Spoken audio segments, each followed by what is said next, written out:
Pangalawa ang Pilipinas sa may pinakamaraming kaso ng online na pang-aabuso sa mga bata sa buong mundo ayon sa isang grupo.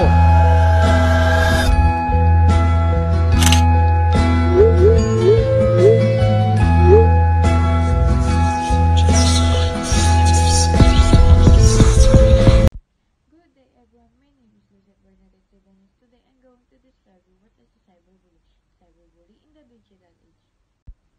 The internet has a boundless frontier of connection and information was constantly become to breeding ground for a new form of aggregation cyberbullying.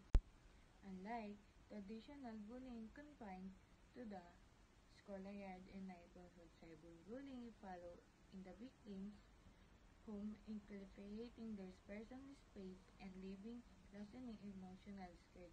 This essay will be explored includes nature of cyberbullying, its debilitating impact individual, and the argument need to comprehensive solution to combine to provide problem.